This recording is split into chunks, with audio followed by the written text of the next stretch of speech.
Nigeria is not a united country, despite all the pretenses. We are not South since 1914. It has not changed. The North, at the flip of a switch, they are able to shout Northern interest. The Southerners are laid back, hoping that, oh, we are civilized. We don't want to talk about tribalism. Tribalism is at play. We are pretentious about this matter. Look, the North has taken us for a ride for too long. They foisted federal character on Nigeria over 40 years. They foisted quota. Hello and what's up, guys? In this video, we are diving straight into an issue that is stirring up serious conversation across Nigeria. Northern Nigeria has taken the South for a ride for far too long, and many believe it is time to call their bluff. This isn't just talk, it's about policies like the first quota system and federal character, which have been in place for over 40 years. These policies, they say, have favored a small elite in the north while leaving the south frustrated and burdened. A Southwest man recently voiced strong opinions accusing some northern elite of holding Nigeria to ransom for decades. He said these policies have never truly benefited the North as a whole, just a tiny clique of influential figures. Meanwhile, the South has been quiet, avoiding tribal debates, hoping for unity. But is unity even possible when one side feels left out? Now, let's talk about President Tinubu's proposed tax reform bills. Northern elites are opposing them, claiming they don't serve their interests. According to this man, the North has formed a league of Northern Democrats to unseat Tinubu by 2027 and bring in someone who will serve only their agenda. According to this man, now they are talking.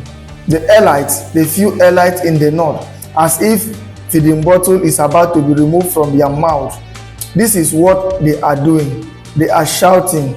They have formed a league of Northern Democrats to unseat Tinubu and put a person that will dance to their tune, to their interests only, come 2027. Guys, this is about more than taxes. It is about fairness, unity, and whether Nigeria can move forward together. But hey, I will let you watch this video for yourself so you can see exactly what I am talking about. Don't forget to like, share, and subscribe to this channel if you haven't already done so. Take a look and remember to share your thoughts after watching. There are so many issues on this matter. The first foundation to lay is that Nigeria is not a united country, despite all the pretenses. We are not South since 1914. It has not changed. The North, at the flip of a switch, they are able to shout Northern interest. The Southerners are laid back, hoping that, oh, we are civilized. We don't want to talk about tribalism. Tribalism is at play. We are pretentious about this matter. Look, the North has taken us for a ride for too long. They foisted federal character on Nigeria over 40 years. They foisted quota system over Nigeria over 40 years. Have they benefited from it? Only the tiny clique in the North is holding the whole country to ransom. It's enough time for Nigeria to wake up. We are not together, North plus South.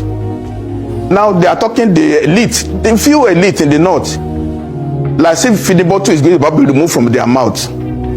That's what they are doing. They are shouting. They are forming a group now, lead of Northern Democrats. The governor of Bauchi was talking. They won't be able to pay salaries again. They won't be able to do that. Look, the North has damaged Nigeria fundamentally with this attitude. Who are the Nigerians who are now japping now? They are Southerners. The South invested in education massively in the 50s and the 60s. The products now have been driven out of Nigeria. Can you find the Fulani man in London or in New York practicing medicine, practicing engineering? It's Yoruba, the Igbo, Southerner that are marginalized. It's time to call the bluff of the North. Not because we even support what Tinubu is doing, but we have to converse about Nigeria. Nigeria is not, we are pretentious. Let's go to the brass tacks. That's why we are calling for regionalization. The North is separate from the South. That's just the truth. That's just the truth, unless we are deceiving ourselves. There are many issues about the tax reform. Look, the president is not focusing in the right direction. Just one item alone, inheritance tax. The North has a different perspective on Sharia. The Southwest have different customs. The East have different approach. By trying to do a unitary tax system when we are all having a different flavor of life, is that not a voyage to nowhere?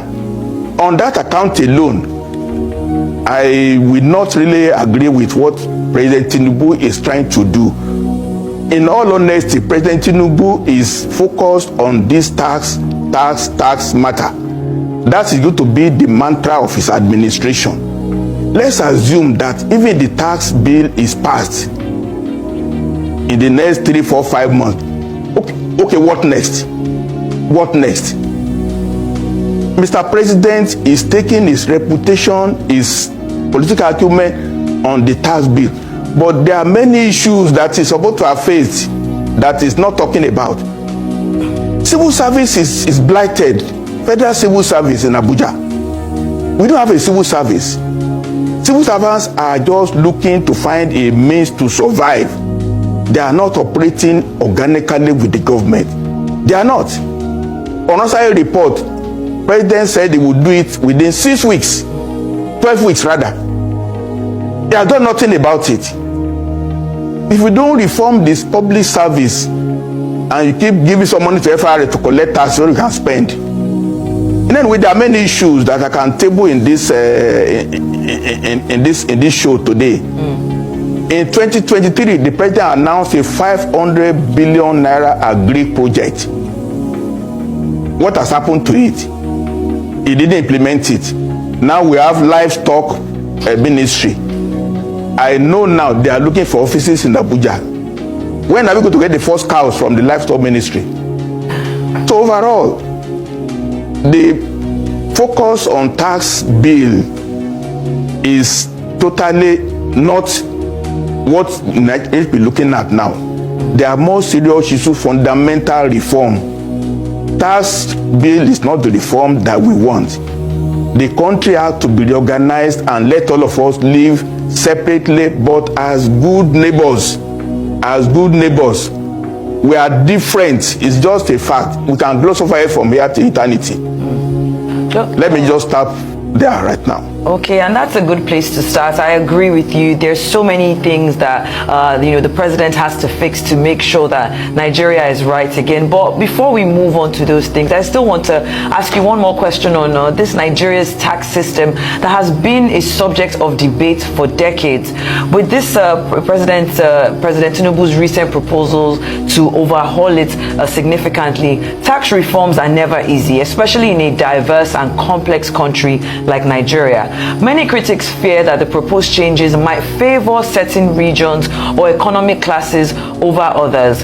Now, I'm wondering if there's any way you think these reforms can be structured to dispel these fears, to ensure inclusivity and demonstrate tangible benefits for all Nigerians. I ask this because the backlash, like you rightfully said, against these reforms, especially from some northern groups, highlights the deep-seated regional sensitivities that we have. From your perspective, is there anything that this government can do to balance the need for a tax modernization with the concerns of these regions while fostering unity and trust across the country? The ending of your statement is just the problem. We cannot be united when we are not equally yoked. We are equally yoked. We cannot be united at all. But let everybody just live according to his own worldview. Then the temperature will come down. But trying to stay in Abuja and put a package together for the whole country, from the northwest to the southeast, from the northeast to the southwest, it's not going to work. Okay, the president might use all his authority, all the presidential powers to get it through. And then what? And then what? What are the two elements in the tax reform? You are conceding no tax to the lowest people, 130 million Nigerians who are destitute. Then you want to tax the big companies. The big companies are folding up. They are leaving Nigeria. They cannot afford diesel to run generators. They are even the one they manufactured. No sales. There is poor demand. So who will pay the tax? Who will pay the tax? Is it run-down companies that will pay the tax? Anybody earning below 70,000, no tax. Okay. So where is the money coming from? And when the money comes, to be spent on what? To be spent on deficit. To be spent on paying back loans that we have taken, that we have exhausted, that we have stolen. Is that it? What are you going to use tax for? It's not tax that we... Okay, let them get it through. Fine. Let them get it through. But is that the end of the tunnel? It is not, in my opinion. But the president needs to be politely advised. It's now almost 2 years that he's been in the saddle. It's time to think. His presidential chat that he had, he was so cocksure of everything. But that's not reality at all. It's not cocksure. This February will be 2 years since he's been elected. It is time to just reappraise issues. It's hanging in the air. We on the ground, we are not feeling what he's trying to do. It might be well-meaning, but it's not in the right direction at all. So to answer your question, this tax matter will not unite Nigeria. It concerns to the north that they get more VAT. They get more VAT for doing what? They've got federal character for 40 years. What have they done with it? They've got quota for 40 years. What have they done with it? They're just being spoiled. They don't want to wake up to reality that they are not doing well. They are not performing. And when you compromise, you kill the South. The energy is being sucked out of the South in trying to remedy and carry the North along. We should be tired of carrying them along, in all honesty. Somebody has to call their bluff. There is no alternative to the South calling the bluff of the North. Absolutely. Okay, sir. Now, I'd like to ask you two separate questions. One is about what you said earlier about what is the North doing? Because when it comes to VAT and tax exemptions, a lot of our VAT exempt goods, our foods, our agricultural products, come from the North, and they do not get VAT from that. But so I want to ask why you believe the North is being spoilt in terms of VAT when most of our food and our agricultural produce is coming from the North. The North is our food basket. And the second thing you spoke to was about where is the tax going to? Where are they spending the money on? Because a lot of Nigerians have been harping on about fiscal responsibility, that where is this money going towards? The presidency now has put forward their budget to the National Assembly, and the budget is going to be debated alongside the tax bills in this coming year. Now, the State House headquarters has budgeted 6 billion naira for purchases of new cars, 7 billion naira to build an office building for the president's own assistants. However, in the same budget, we're only seeing 250 million naira going to learning and teaching aids in the Federal Ministry of Education. So do you think that the budget also that they're trying to get this revenue for, do you think the budget is a useful way of using Nigeria's taxpayer money? Two questions, fine. The North deliberately chose not to be organized. They are engaged in petty trading. How can you tax a petty trader on the street? How can you tax people who are just in the markets? They refused to organize. They insisted on having a Majiri system. How can a Majiri pay tax? The governor of Bauchi State confirmed that they have no institutional framework to even tax anybody on VAT. You tax, they refuse to organize even selling of cows. They are not organizing selling of onions. How do you pay VAT on that? They not refuse to organize so that it can be in the modern age where you can have corporate systems to market things. They oppose commodity systems for agri products. So how do you tax something that is not organized? They are diffuse. There is no record in the markets in the north. See anywhere? Is there a market? There is no market, no organized market. That's their problem. Then that's it. As to what happened to the tax, I already answered the question. If President Tinubu gets this tax bill through now, to get money for what? Money for what? The civil service is bloated. The president was very proud to say he has 48 ministers and they are doing well. That's profligacy now. Orsay report has been there. We now have almost 1,000 parastatals in the federal government and they are doing nothing. I live in Abuja. Civil servants are just on the streets trying to say they can buy a house for 50 million, 100 million. That's what Abuja is. Abuja is for you to just make money and buy houses. Nobody is interested in a proposal to reform the system.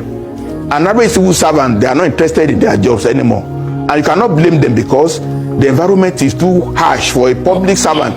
The way I was in service 24 years ago. So, the budget is just a symptom. We are not interested in doing anything serious with the money we are going to get. In any case, over the years, Nigeria is sitting on massive corruption.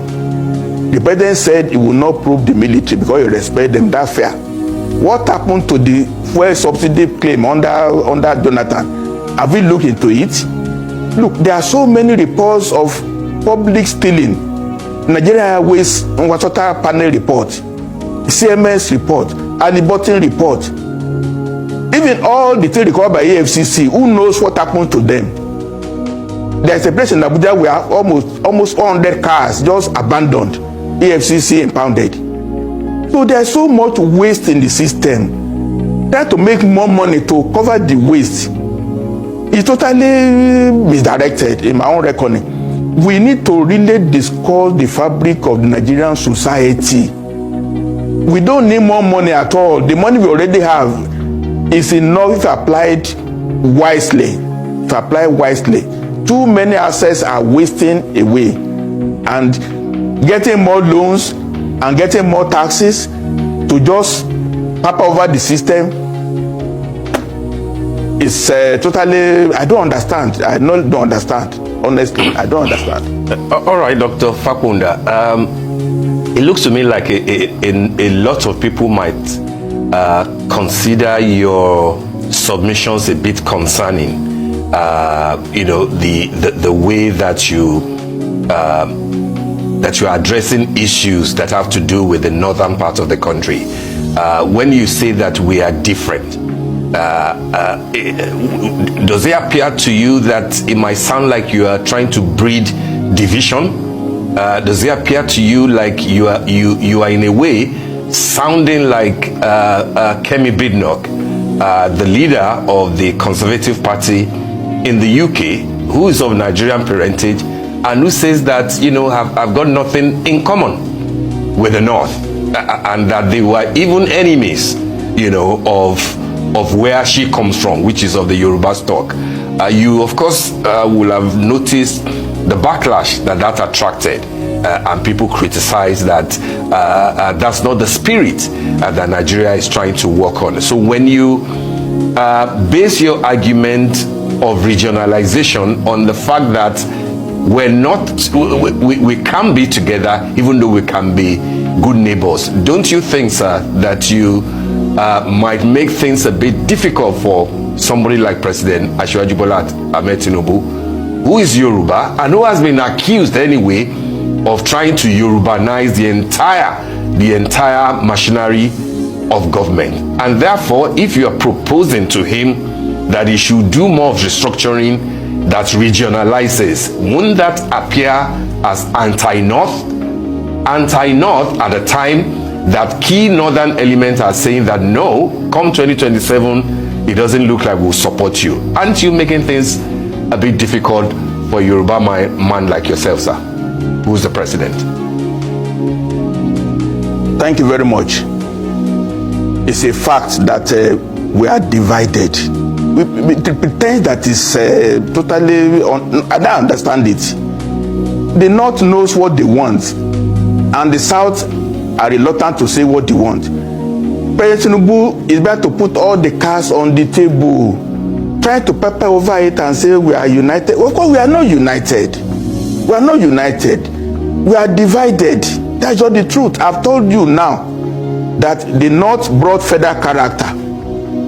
The South agreed to okay, fine, we are united. Where is the result of it? The North brought quota system. Southerners agree with it. It's in the constitution. What is the result?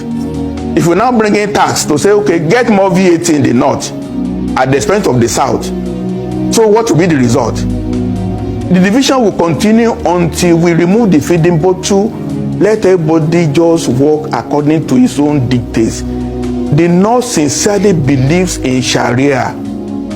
We should not grow them for that purpose now. We should let them be. They want Sharia. In the South, there are Muslims. We don't want Sharia. Somebody brought us in Oyo to do Sharia in Oyo. Everybody put it down. The Muslims in the South don't want Sharia. So why are we pretending? In the Southeast, some few Muslims, but they don't want Sharia. Let's accept who we are. Let's accept reality so that we'll not stop talking and motion without movement. That's what it is. I'm not ashamed. Okay, look, if President Tinubu succeeds now, 2027, 2031, every Yoruba person in Abuja will be cleaned out of the system. Because Buhari started with Fulani. He is doing Yoruba now. Let the Igbos come. We cannot grow the Igbos if they put 99% in all positions too. Is that the way we are building the country? Let Yoruba man go and rule Yoruba land. Let the North agree on who will rule Northwest. Let the Kanuri rule Northeast. Let the Igbos rule the Southeast. Let the South agree. Then the temperature will come down. I will not want to be running federal election with 200 million naira form because I have to run from Sokoto to Ikotekpene. I will campaign as a premier of Western region where people know me and I know them. I know what they want. The Southwest want to bring all Yorubas who are Japan, bring them back to Nigeria. Nigeria is too hostile for the Yorubas now. Nigeria is a poisoned environment for Yoruba because we invested in education so much and we have lost all the human beings. They are developing other societies. The North will not care less. How many doctors do they have in United States? How many doctors do they have in Europe? These are facts and put on the table now. I don't need to sugarcoat anything at all. We are divided. Let's just accept it. It's no fight. It's no war. The North will come up on their own. We will respect each other. But this matter of trying to play some games, President Tinubu is better. In fact, if he runs only one term and he brings this temperature down, his name will go down in history. But if he does not do anything in the next 6 months about restructuring, and he goes to use all the money to run election in 2027 and he wins, and then what? Yorubas will become endangered in the political system because once he leaves, then Nigeria is not safe for Yoruba again. Sorry, let the Igbos come. They have right to come too. Sorry, Dr. Favoured, can you hear me now? I can hear you loud and clear. Thank you. Now, right before our break, you said that Yoruba people would be endangered after a Tinubu presidency. I wanted to understand that. And also because you have been speaking about, maybe it's the Igbo's turn or the North turn or the Southwest turn. But Nigeria is a very diverse country that belongs to not only the major tribes, but also, the minorities as well. So do you feel that this regionalism also gives a fair share, an equitable power share to minor tribes, people from smaller tribes like the Efik, the Ibibio, the Bini? Absolutely. In fact, I belong to a new body that is coming up in the next few weeks. Western Region Organization. Look, we need only 3 things to alter the constitution of Nigeria. Alter the constitution to permit regions to have their own subsidiary constitution in the way they like it. Secondly, alter the fundamental list of functions exclusive list, concurrent list, and residual, and then permit referendum clause. Once you put those three things, amendments in the constitution, we will sort ourselves out. 36 states is not viable. We might get 12 regions, we might get 16 regions, but regions that are organic, that are willing to work together with common worldview and common culture. That's just the truth of the matter. We cannot continue the way we are now. Absolutely. Things have to change. And the earlier the change comes about, the better. As I said, there's a body coming up to talk about the Western region as it was in 1963. Other parts that feel they can exist as a region, as a viable, sustainable group.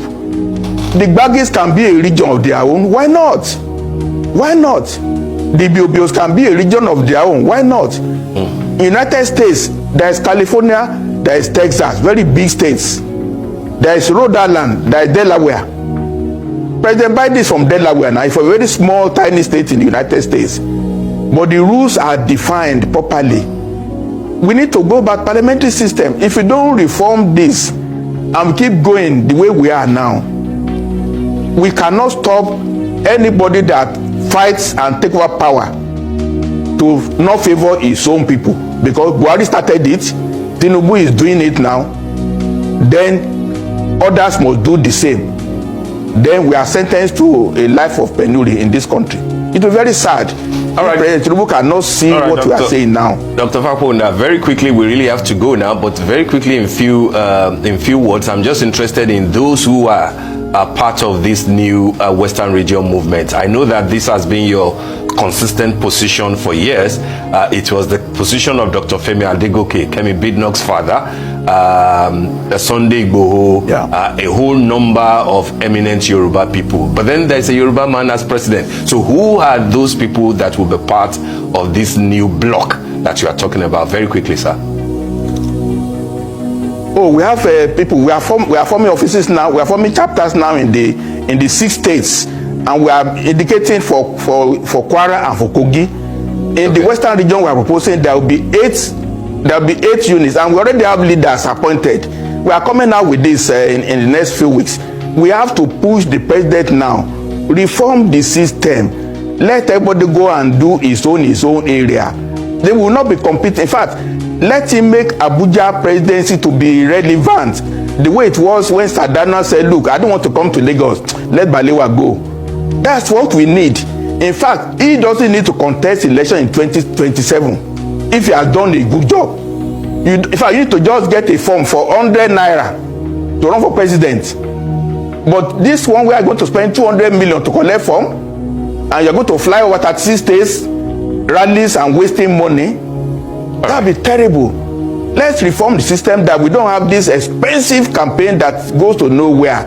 But if you invest 1 trillion on election, you must take over the government and ruin the government. That's what it means.